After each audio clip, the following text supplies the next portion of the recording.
More bad news for Mykel Williams. Not just an ACL tear, also tore his lateral meniscus. You always hope for a clean tear. This is not quite clean. Kyle Shanahan said that he'll be able to get back up to full speed, but I do think that in all likelihood the recovery is going to be a little bit longer for Mykel Williams because of the additional tear. Made it out of New York, have a whole bunch of other news right at sunset in Tennessee, barn behind us, and sunset, that last sliver of sunshine. This is beautiful. I know that Lombardi herself definitely prefers this to the big city, but we had a good time there over the past few days. Brock Purdy will play if he's healthy. Kyle Shanahan said, quote, "This is Brock's team, and if he is good to go and can play like Brock, there is no decision to be made." So I think that the natural grass is going to give the 49ers that inside track to get Brock Purdy out there against the Los Angeles Rams. And you know what? They need elite play from the quarterback position to win games like this. Against the Houston Texans, that was the #1 defense in all of football. Mac Jones didn't have the mobility to get away from that Texans pass rush. When stuff isn't going perfectly for an offense, yesterday it was because the Giants were a really bad defense, but when stuff doesn't align perfectly for your run game and then for the play action game, to be able to stave off the opposing pass rush, you need a quarterback that can move a little bit. And that's why the 49ers have been not only trying to get Brock Purdy back, but trying to get him back and with permanence. They don't want that toe injury to revert back to its old form. The problem is that he'll probably never be 100% this season. That just turf toe is a lingering kind of thing. Hopefully the 49ers have gotten him close enough to 100% though to take a reasonable roll of the dice and get him back out on the field, because you need Purdy, you need elite quarterback play to turn this into the elite offense that can carry the 49ers over the course of this season. Brandon Aiyuk will not have his practice window open this week though. So we're still waiting on Brandon Aiyuk. That obviously is a complicated knee injury. We want to talk about Mykel Williams tearing the ACL and also the lateral meniscus. Brandon Aiyuk tore several ligaments in that knee. And because of that, we're sitting here over a year after the initial injury, and Brandon Aiyuk is still out. 49ers do hope to open his practice window at some point around week 10, and this is week 10. I know this had been the ballpark date that Kyle Shanahan had targeted a long time ago. That's why he said week 10 very casually a few weeks ago, but it wasn't the actual date. And I think that's why I took great care over the course of the past few weeks when I was talking about the Brandon Aiyuk return to say, Kyle Shanahan said this casually, but he didn't say it specifically. When the 49ers do open Brandon Aiyuk's practice window, it'll be a total of 3 weeks. That's the limit, and they can activate him to the 53-man roster at any point in that 3-week window. Good news for the 49ers on the receiver front is that Ricky Pearsall has now moved to day-to-day. He and Jake Brendel both have a chance to return against the Rams. And for Pearsall, this would be what, a 5 or 6 week injury return timeline, which would fall right into the timeline window of Christian McCaffrey last year when he suffered the PCL against Buffalo. So that would check out. Kyle Shanahan, you know, we could talk a little bit more about Mykel Williams because we heard from Kyle in the conference call. His biggest lamentation here was that he's not going to get to see Mykel Williams in the post-bye rookie jump. So coaches look forward to this a lot. Rookies just have the kitchen sink thrown at them. I mean, it's like you're trying to drink out of a fire hose, right, when you're a rookie. Coaches love the bye week because that allows the rookie to step back and not have more information coming at him and flooding his brain. And then he could attack after the bye week with a clearer head after stuff has had some time to process. Shanahan really thought that Mykel Williams was going to be awesome coming out of the bye, which isn't until week 14 this year. Unfortunately for the 49ers, they're not going to get that with Mykel Williams. And, you know, it's just one of the many brutal, brutal breaks of this injury. I know that I've piled on to the bad news now with the lateral meniscus, but the 49ers and injuries this year, I would like to say that it's unlike anything we've ever seen before, but we were all around in 2020. And maybe returning to MetLife Stadium or MetDeath Stadium, whatever you want to call it, maybe that brings this curse full circle. But in 2020, that's when this truly started, right? That's when Nick Bosa and Solomon Thomas tore their ACLs on consecutive plays at MetLife. Well, now we've return and we see Mykel Williams tear his ACL with the game already in hand. Less than 5 minutes to go. Just brutal stuff. The good news is that Kyle Shanahan does think that he's going to be back to full strength. It's just a matter of a longer timeline now because of that meniscus complication added on top of it. And the 49ers run defense this year, they were number 29 last season. They're number 7 now. Mykel Williams played a huge part in that reversal. So even though he's not the most polished pass rusher, even though he only had 19 pressures through the 49ers' first 9 games, the guy sets an edge. And I wonder if Keion White is going to hop right into that role. Clelin Ferrell obviously is a candidate for that. Clelin Ferrell played the Mykel Williams role back in 2023 for the 49ers. So they've got guys, but as you know, I think they probably need more guys. Bryce Huff is expected to return this week though, which is big news for the 49ers entering this game against the Rams. You've lost Yetur Gross-Matos and you've lost Mykel Williams since the last editions, which weren't that all that long ago. Clelin Ferrell, Keion White, both at it, then you lose 2. Now you're going to add Bryce Huff to the mix and maybe some more. The Bengals, by the way, Trey Hendrickson is officially available, but it is rumored that they want a first-round pick for Trey, and I think that's out of the question for the 49ers. Remember, this guy, I'm telling you, the locker room really wants him, but this would be a 1-year, half-year rental, I guess I should say, because the 49ers have already played 9 games. So 8 games of Trey Hendrickson plus potential playoff games for a first-round pick. Not really sure if that would be within the 49ers' spending interest. They do have a 1, they do have a 2, they do have a 3 from the 2026 draft to bargain with, but I think that a first-rounder is probably off limits. Now, maybe the Bengals can't fetch that first-round pick from anybody because it seems like an insane amount to pay if you're not going to extend Trey Hendrickson. There is one scenario that the 49ers could use without an extension. They could think about franchise tagging him, but that would cost that would cost $34 million for the 2026 season, and you wouldn't be able to spread the cap hit out. Maybe a tag and trade after the season, but Trey Hendrickson, he's 30 years old, so I don't know what kind of return he would command. I think that you're overpaying if it's a first-round pick, and maybe there is a team around the NFL that is willing to overpay. I don't think the 49ers are that team. I think that, I was at the Nashville airport a little bit earlier, talked about Arden Key. That's something that would definitely be much more affordable of a proposition for the 49ers. But either way, numbers are needed along that defensive line. You need plus pass rushers. You need versatile pass rushers. You need guys who can stop the run because that's what Mykel did so well. You need guys who can get off to the quarterback because that's what Yetur Gross-Matos and Nick Bosa did so well. Bosa was obviously a combination of both. Trey Hendrickson is somebody who has so much respect around this league and in this 49ers locker room because he can do both. He can rush the passer and stop the run. And for that reason, the Bengals might try to hold out for an extremely high price. But the 49ers are where the 49ers are. And they have a good roster and they have a deep roster that can be 6-3 despite all these injuries because they typically have not overspent in situations like this. And especially right now, given the fact that they're trying to replenish this team through the draft, I think that their strategy moving forward is fairly clear. They're looking for good bargains, and I think good bargains may be had before tomorrow at 1 p.m. Pacific. But it is something that they may have to wait until the very deadline for. You may have to wait for that price to come down. You can't step up and buy early if you're the 49ers and expect the very, very best deal. Like I said, they have a first, a second, a third. The 4th/5th, that's going to depend on the Bryce Huff outcome. If he has 8 sacks this season, the 49ers are going to be sending a 4th over to Philadelphia next year's draft. If he doesn't reach 8 sacks, they'll be sending a 5th-round pick over to the Philadelphia Eagles. 49ers are also in line to get 3 4th-round compensatory selections for free agency departures and signings.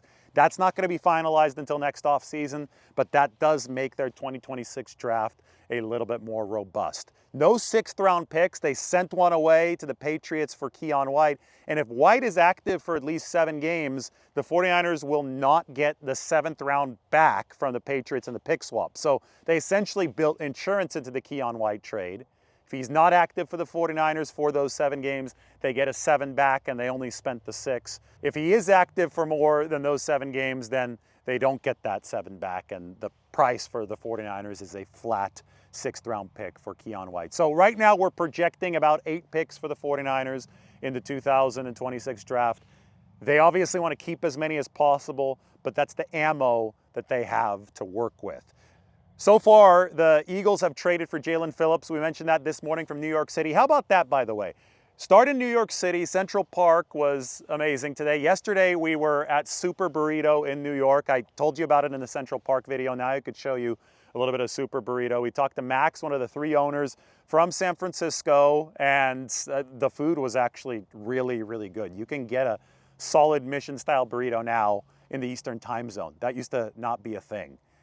Finnerty's was awesome as well. I know that I featured Finnerty's. That's the other 49ers bar in New York. We were all over the place. It was a good 3 days out there. 49ers did get the win. Unfortunately, they lost Mykel Williams, but it was nice to get our truly urban fix in, and now we will have the rural finish to the weekend. So from Central Park to the beautiful Tennessee sunset, with the trade deadline happening the next time that the sun rises. We've got fewer than 24 hours before that deadline strikes. And some movement already. I mentioned Jalen Phillips going to the Philadelphia Eagles for a 3rd-round pick from Central Park this morning. There's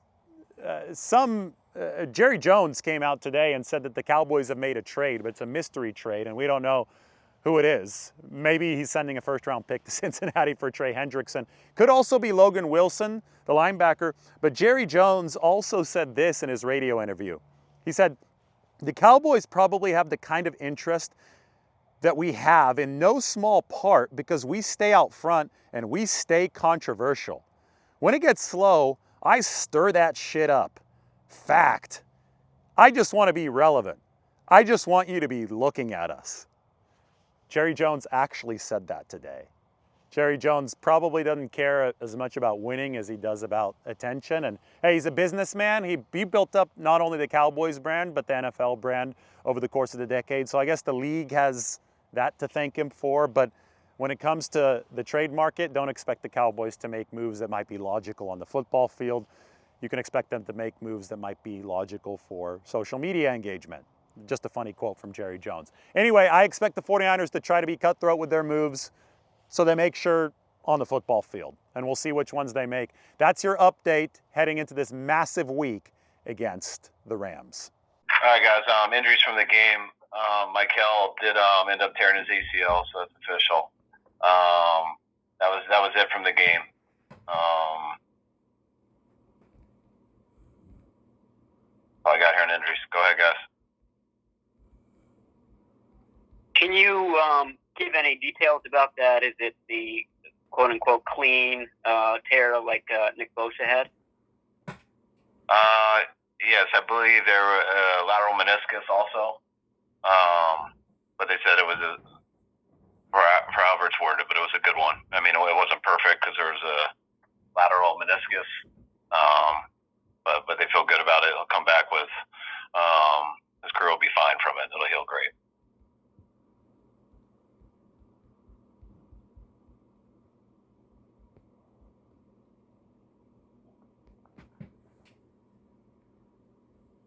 Kyle, how did you feel about the season he was having leading up to the injury? I'm real happy with Mykel. I would do the exact same thing over again. I thought where I just hurt for him is, I was loving watching him battle through all this stuff. He battled to get back in the season after an injury in training camp. He's been playing a long time since then. I thought he was a guy who kind of needed a bye week more than anyone. So I'm just really disappointed that he's not able to really continue developing through this year because I believe we got a hell of a player who's going to really figure this out in the run game and the pass game. And he still will. But I heard for him that he isn't going to do that over the next half of this year. Coach, has a date been set as far as like surgery and then possible roundabout recovery time? And then have you been able to talk to him, have a conversation with him? How is he kind of feeling and doing? I talked to him yesterday. I haven't been able to talk to him today. I'll reach out to him when I'm done with all this stuff. I know the number of guys have seen him in here today, though. I know he's able to be around Nick and Fred too in the training room when he found out. So, but no, I don't know exact recovery or the surgery date, but I'm sure we will sooner than later.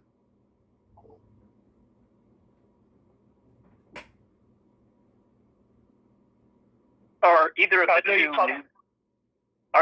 new guys, Cleveland Farrell and Keon White, candidates to sort of take over that spot, that role that Williams had?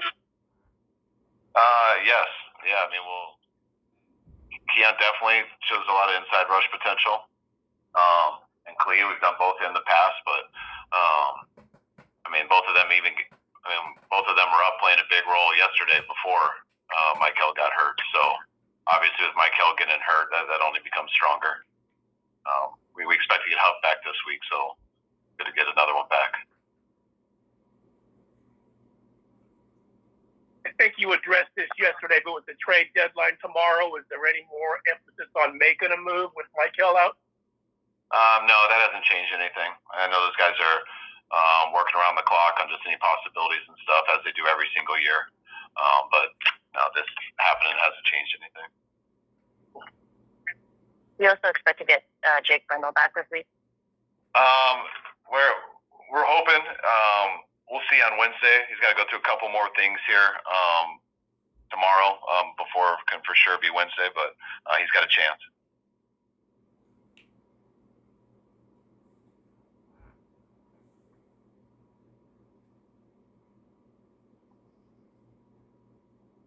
Kyle, is there any update with Ricky and what his availability might be this week? Real similar to Jake's on that. You know, they couldn't confirm today he'd be available this week, so we'll take it day by day, but continue to evaluate him as this week goes. Kyle, could you open up Brandon's practice window this week? No, we're not. And one more, what about Ben Barch? Yeah, he practiced last week, so we'll continue that this week. Thought he had a good week last week, so I expect it to only get better this week. Kyle, what did you see from the secondary over the game? I know there was a few missed tackles, but there's also some good coverage here and there. Yeah, I thought we definitely improved from the week before in Houston. I thought the guys played tighter in coverage. I think there was much less mistakes in the pass game. I thought Renardo had one of his better games. Thought he made a few plays there. The one thing, we did miss too many tackles, which we need to clean up. But I thought the guys took a step in the right direction. Kyle, is Brock's status and bringing him back at all contingent on how Mac Jones is playing? I mean, in other words, if Mac is playing this well, can you afford to, kind of wait out Brock and wait and see when he's healthy? Yeah, they're not related. This is Brock's team. If Brock's good to go and everything and can play like Brock, there's no decision to be made. It's just nice as we go through this with Brock, the uncertainty of the toe. It is cool to have someone playing as good as Mac is, but they're not related.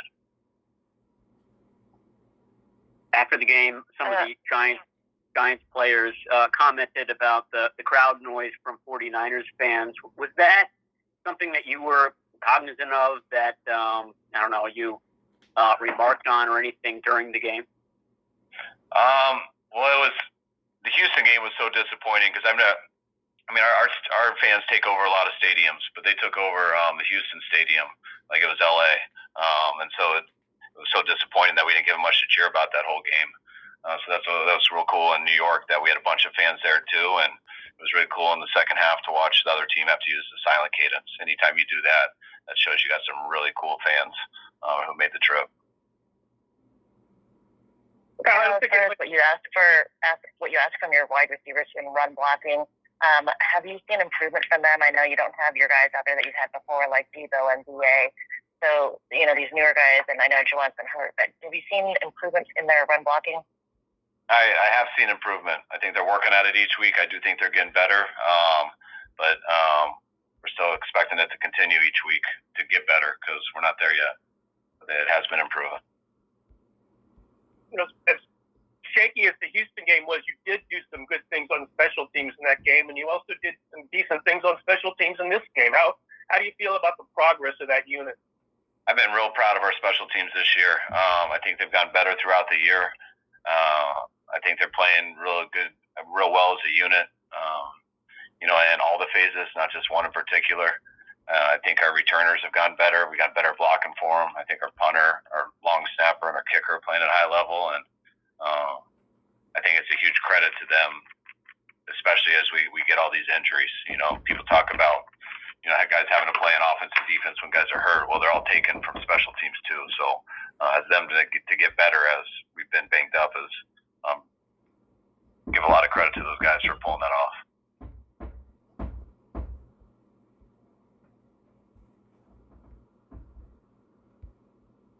Kyle, during Eddie's warm-ups, there were some fans screaming, "Eddie, please don't ever leave us." Is there a thought to potentially getting him a deal going forward before the end of the year? I don't know. I wish we get a deal for all of our guys going forward, but that's not something that I've discussed with anybody yet. But I'm sure that's stuff they will be discussing into this offseason.